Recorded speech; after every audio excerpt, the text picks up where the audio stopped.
안녕하십니까. 2022년 1월 20일 최병무 팩트 시작하겠습니다. 3월 9일, 사실 대선만 있는 건 아니죠. 그때 보궐선거도 있습니다. 그런데 홍준표 의원, 윤석열 후보와 국민의힘에서 대통령 후보를 놓고 막판까지 경쟁하던 사람이었죠. 홍준표 의원 지금 합류를 안 하고 있습니다. 이것도 참 우스운 일이죠. 어찌 보면 본인이 그 경선 결과에 승복을 했으면 당연히 대통령 후보를 도와야 되는 것이, 그래야 당인으로서 자기 할 일을 다 하는 것인데 그걸 안 하고 마치 본인은 제3자인 양 외곽으로 떠돌고 있습니다.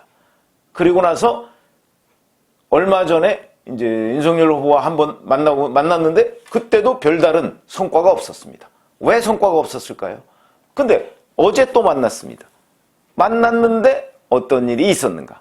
이 부분과 관련해서 말씀을 드리겠습니다. 자, 어제 서울에서 한 2시간 반 정도 이제 둘이 단독으로 만찬을 했다고 합니다. 지난번 만났을 때는 제3의 인물이 한 사람 있었고, 어제는 이제 단독으로 만났으니까 어제는 이제 뭔가 정말 결과가 나올 것이다 이렇게 예상을 했는데 결과가 나오질 않았습니다. 자, 만난 뒤에 홍준표 의원이 온라인 플랫폼에다가 글을 올려서 자기가 윤석열 후보한테 이런 얘기를 했다 그랬습니다. 국정 운영 능력을 담보할 만한 조치, 그 다음에 처가 비리는 엄단하겠다는 대국민 선언, 이런 얘기를 했습니다. 그러면 자기가 선대위의 고문으로, 선대본부의 고문으로 합류하겠다 이렇게 얘기를 했습니다. 이 두 가지가 해소되면 중앙선대본부 상임고문으로 선거팀에 참여하겠다 이렇게 이제 공식적으로 회동이 끝난 뒤에 얘기를 했습니다. 실제 어떤 일이 있었을까요? 그 2시간 반 동안에. 2시간 반 동안에 이거 왜 그러냐면 처가비리 엄단하겠다는 거는 처가비리도 공정한 잣대 그대로 실행하겠다고 이미 밝힌 적이 있습니다. 윤석열 후보가. 그러니까 다른 그 사건 처리와 똑같은 잣대로 그게 엄단하겠다는 거죠. 아니 특별히 윤석열 후보가 자기 처가에 대해서만 가혹하게 처벌하겠다 이렇게 얘기할 수는 없는 거 아닙니까? 그러니까 이미 얘기를 했다. 그런데 또 그걸 조건으로 걸었다. 이거는 숨은 다른 조건이 있는 것 아니냐. 우리가 충분히 이렇게 평가할 수 있는 대목이고, 그 다음에 국정 운영 능력을 담보할 만한 조치라는 게 뭐가 있을까요, 사실? 국정 운영 능력은 윤석열 후보가 공약이나 기타 행동으로 보여주는 거죠. 근데 그걸 담보할 만한 조치를 자기한테 해달라는 것밖에 안 되잖아요. 그게 뭘까? 그런데 이런 거 한번 보시죠. 만찬회동을 하기 직전에 홍준표 의원이 자기 청년소통 홈페이지 청년의 꿈이라고 하는데, 이제 거기에 이제 청년들이 이런저런 질문을 합니다. 주로 반윤석열 청년들이 많이 질문을 하는 것으로 보입니다. 질문 내용이 이런 겁니다. 홍준표는 보수우파 당의 어르신이지 잡탕밥이 어르신이 아니지 않는가? 여기에 대해서 홍준표 의원이 이렇게 답변을 했다고 합니다. 그래도 양아치가 대통령 되는 건 막아야 하지 않는가? 이렇게 답변을 했다고 하죠. 여기서 양아치는 이재명 후보를 얘기하는 것이죠. 이제 홍준표 후보의 눈에는 이재명 후보는 양아치다. 이렇게 얘기를 하고 있는 겁니다. 자, 그런데 오늘 선대본부와 원내 지도부 연석회의가 있었습니다. 여기서 권영세 선대본부장이 발언을 했는데 의미심장합니다. 이게 홍준표 의원을 겨냥한 것이다. 저는 이렇게 해석합니다. 뭐라고 얘기했냐면, 당의 지도자급 인사라면 대선 국면이라는 이 절체절명의 시기에 마땅히 지도자로서 걸맞은 행동을 해야 한다. 만일 그렇지 못한 채 후퇴를 보인다면 지도자로서의 자격은커녕 우리 당원으로서의 자격도 인정받지 못할 것임을 명심해야 한다. 경고죠. 명백한 경고입니다. 자, 권영세 선대본부장 지금 사무총장을 겸하고 있죠. 이번 6월 지방선거 때 지방선거 공천 등뿐만 아니고 3월 9일 보궐선거 공천도 직접 관장하는 인물입니다. 거기다가 권영세 본부장 잘 아시다시피 여기도 검사 출신이죠. 굉장히 신중한 사람입니다. 근데 이렇게 얘기를 한 것으로 봐서는 무지무지하게 열받은 것이 있었다. 홍준표 의원한테. 그런데 오늘 CBS 노컷뉴스라는 데서 보도한 내용을 보니까 이런 게 있습니다. 어제 그 홍준표 의원이 윤석열 후보를 만나서 최재형 전 감사원장 있죠? 이번 대선 후보 경선에 나왔지 않습니까? 나왔는데 이제 중도 사퇴를 하고 홍준표 후보를 지원했습니다. 그 최재형 전 감사원장을 서울 종로에 공천해달라. 이렇게 요구를 했다. 뿐만 아니고 이번에 대구 중남구도 또 보궐선거를 합니다. 여기에도 좌파, 자기하고 가까운 사람을 공천해달라. 또 노컷뉴스의 보도에는 안 나옵니다만은 당에서 지금 떠도는 얘기는 대구시장에 본인이 나갈 테니까 그거 공천을 해달라. 이런 것들 플러스 알파를 지금 요구하고 있다. 자, 이렇게 됩니다. 이게 이제 노컷뉴스 보도의 소스, 그러니까 진원지는 국민의힘 핵심 관계자 이렇게 얘기를 하고 있습니다. 이게 뭐 윤핵관을 얘기하는 건지 이준석 대표의 핵심 관계자를 얘기하는 건지 권영세 사무총장의 핵심 관계자를 얘기하는 건지는 모르겠으나 하여튼 핵심 관계자가 최재형 전 감사원장을 서울 종로에 그리고 자기를 대구시장에 그 다음에 대구 중남구에 홍준표 의원 자기의 최측근을 공천해달라. 여기 플러스 알파를 요구했다. 이 부분에 관해서 윤 후보 측이 답변을 어제 못하는 바람에 윤 후보가 본인이 답변을 못하는 바람에 어제 결론이 안 났다.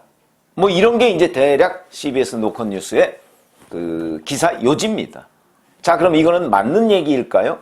그 기사에 보면 이런 홍준표 의원의 요구에 윤 후보 측은 부글부글 끓고 있다. 이렇게 얘기를 하고 있습니다. 끓고 있는 거는 공천권 요구뿐만 아니고 제가 아까 얘기했죠. 처가 비리가 마치 상수인 양 다 확인된 것이냐. 아니 장모는 이미 재판을 받고 구속돼 있습니다. 이번에 뭐 보석으로 나왔지만 어쨌든 간에 지금 처벌을 받고 있는 단계 아니겠습니까? 그러면 김건희 씨의 경우에는 도이치모터스 주가 조작 의혹, 연루 의혹, 그 다음에 코바나 콘텐츠 협찬사 대폭 증가된 그 부분에 관한 의혹.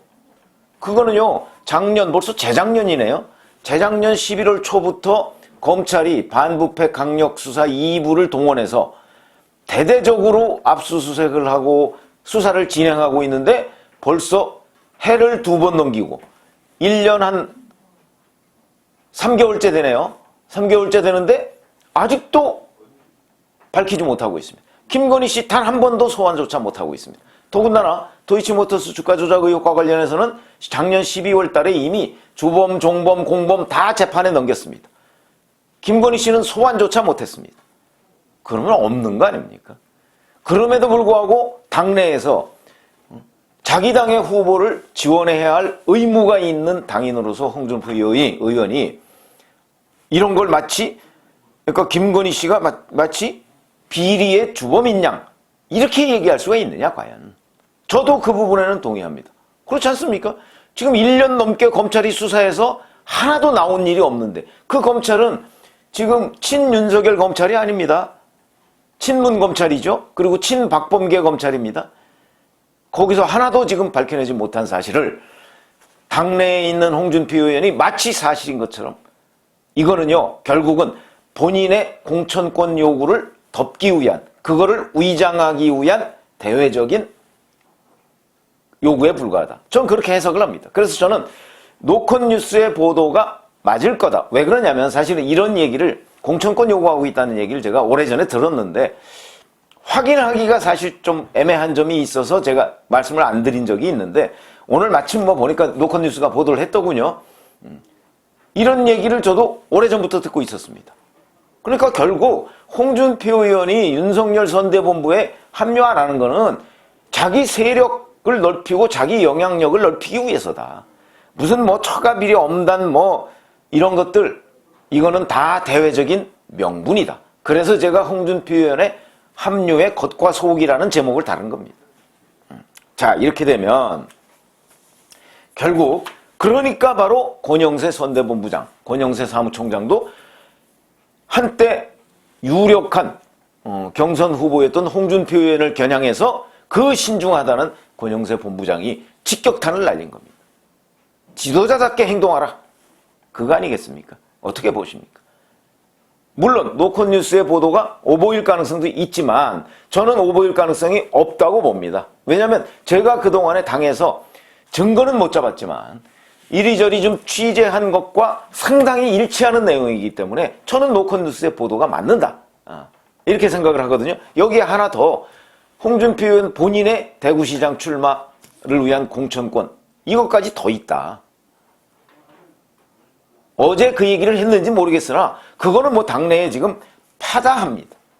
그런 점으로 본다면 자 홍준표 의원이 국민의힘의 지도자급 인사 그 다음에 국민의힘에서 본인이 늘 얘기하죠. 26년간 정치했다고 신한국당 시절부터. 그런데 홍준표 의원 주변에는 왜 그렇게 현역 의원이나 아니면 당내 지지가 없을까요? 저는 홍준표 의원의 이런 태도 때문이라고 봅니다. 물론 누구를 챙기느냐 이런 건 중요한 얘기죠. 정치 지도자로서 현실적인 얘기입니다. 그런데 그게 본인의 합류 조건이 되면 곤란한 거 아닌가요? 적어도 저는 뭐 최재형 전 감사원장을 서울 종로에 공천할 수 있다고 봅니다. 그러나 그거는 협의를 해서 윤석열 후보로 하여금 그런 어떤 동인을 만들어주면 되는 거지. 아니 윤석열 후보보다 훨씬 선배 아닙니까? 연령으로 봐도 선배고 검사로 봐도 선배고 정치 경력으로 봐도 또 선배고 그러면 그에 걸맞는 행동을 해서 윤석열 후보의 귀감이 돼야 되는 게 맞는 것이지. 그리고 윤석열 후보한테 뭐 이런 걸 좀 검토를 해달라 그거지. 그걸 조건으로 내걸 일은 아니다. 저는 그렇게 봅니다. 그런 점에서 본다면 홍준표 의원이 뭐 실제 어떤 일이 있었는지 모르겠으나 적어도 윤석열 후보가 뭐 당의 후보 아닙니까? 당의 후보를 지원하기 위해서는 저는 거기에 무슨 조건이 있어서는 안 되겠다. 다만 물밑에서 윤석열 후보와 이런저런 얘기 그러나 그건 조건이어서는 안 된다는 거죠. 얘기를 할 수는 있다고 저는 봅니다. 그게 뭐 현실 정치니까 그런 거 전혀 없이 완전히 깨끗하게 그냥 무조건적인 뭐 합류 지원 그건 뭐 정치는 원래 그렇게 이루어지지는 않는 거니까. 아니면 정말 이런 일들이 밖으로 흘러나가지 않게 나이스하게 정리를 하든가요. 그게 중견 정치인의 정치 스타일 아닌가요? 그런 점에서 보면 이런 일을 매끄럽게 해결하지 못하는 책임 이게 저는 홍준표 의원에게도 있다고 봅니다. 그런 점에서 본다면 홍준표 의원이 제가 보건대는 이런 거와 무관하게 정말 당인으로서의 도리, 정치 지도자로서의 도리 이런 걸 하고 나서 그 이후에 저는 뭐 상당히 뭐 홍준표 의원이 결심을 했다고 보긴 하지만 이런 보도들이 나오게 되는 과정 이런 것들이 사실은 국민의힘에 뭐 무슨 이상한 거래가 있는 듯한 모습을 보이지 않습니까? 그런 것들을 조금 더 중견 정치인이라면 깔끔하게 처리했어야 하는 것 아닌가 하는 그런 관점에서 말씀을 드렸습니다. 고맙습니다.